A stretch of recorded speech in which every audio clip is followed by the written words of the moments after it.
नहीं, सच्चाई को बयान करना तो ज़रूरी है। मरहम उसी वक्त भरेगा जब आप सच्चाई को बयान करेंगे, मरहम उसी वक्त ख़त्म होगा जब इंसाफ होगा। अब मिसाल के तौर पर लखनऊ से 31-40 किलोमीटर के फासले पर बाराबंकी है। वहाँ के एसडीएम ने, क्योंकि उनको रात में नींद नहीं आ रही थी, मस्जिद में अज़ां आ रही थी, तो बग़ैर किसी को इत्तला दिए, बग़ैर प्रोसेस को फॉलो कर उन्होंने मस्जिद को डिमोलिश ही कर दिया। जबकि इलाहाबाद हाई कोर्ट का जजमेंट है कि कोविड के सेकेंड वेव के दौरान कि किसी भी स्ट्रक्चर को हाथ नहीं लगाना चाहिए। अब हमने उसको उठाया तो हम पर केस बुक कर दिया 153A का, और ख़ुद यूपी वक्फ बोर्ड उसमें पार्टी बनी है कि मस्जिद को इलीगल तरीक़े से डिमोलिश किया गया। तो ये तो फैक्ट है। अब आप देख लीजिए कि CAA के प्रोटेस्ट में 22 मुसलमानों को गोली मारकर यहाँ के उत्तर प्रदेश की पुलिस ने उनकी हत्या की। मैं नहीं कह रहा हूँ, बल्कि जस्टिस सुदर्शन रेड्डी जो सुप्रीम कोर्ट के रिटायर्ड जज हैं, उन्होंने अपनी रिपोर्ट में कहा कि टारगेटेड किलिंग हुई और सीने पे गोली मारी गई। तो ये तो फैक्ट्स है, इसको फैक्ट्स कौन डिनाई कर सकता है? तो फैक्ट्स को तो बोलना पड़ेगा। अगर बाबरी मस्जिद का डेमोलिशन हुआ और किसी पर भी सजा नहीं होती तो फिर किसने तोड़ा? कोई आसमान से उड़कर आए या कोई चांद से या मार्स से उड़कर आए थे? और फिर ये सरकार उसके खिलाफ अपील भी दायर नहीं करती। हमारा बोलना यह है कि एक सरकार जब संविधान पर ओथ लेती है तो आप रूल ऑफ लॉ के तहत गवर्नेंस करते हैं, रूल बाय गन के तहत नहीं कर सकते आप। और वही नतीजा है कि ठोक दो की पॉलिसी का नतीजा हमने देख लिया लखीमपुर खीरी में, कि कल तक पुलिस ठोकती थी, अब बीजेपी के लोग ठोक रहे हैं।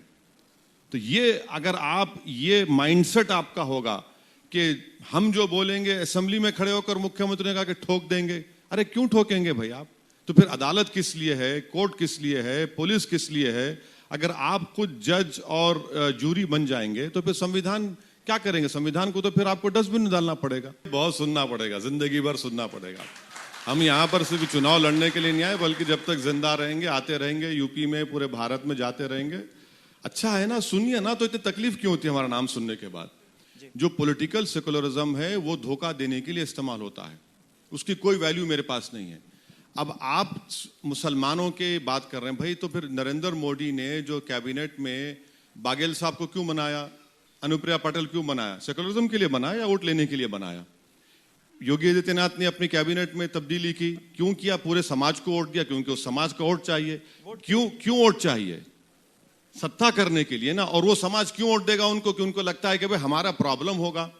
आपने निषाद पार्टी को, उनके प्रेसिडेंट को आपने MLC बना दिया, क्यों बनाया? आपको वोट चाहिए और आपकी वो लोग क्या, हमारी लीडरशिप बन रही है। अब इस माहौल में हम मुसलमानों को ये बता रहे हैं कि भाई हर समाज अपने अपने समाज को मजबूत कर रहा है। जब मुसलमान अपना पॉलिटिकल एम्पावरमेंट की बात करता है तो समीर साहब पूछते सेकुलरिज्म का क्या होगा? कि सेकुलरिज्म का ठेकेदार मैं हूं, कि सेकुलरिज्म की गुलामी करना मेरी जिंदगी का मकसद बन चुका है, मैं नहीं करूंगा। मैं कोई सेकुलरिज्म का कूल ही नहीं हूं। भारत के प्रधानमंत्री से ये पूछना चाह रहे मोदी जी, 9 फौज के सिपाही हमारे बहादुर मारे गए। कितने? 9 फौज के सिपाही मारे गए, और 24 तारीख को इंडिया पाकिस्तान का T20 होगा। मोदी जी, क्या आपने नहीं कहा था कि फौज मर रही है और मनमोहन सिंह की सरकार बिरयानी खिला रही है? 9 फौज के सिपाही मर गए तो आप T20 खेलेंगे?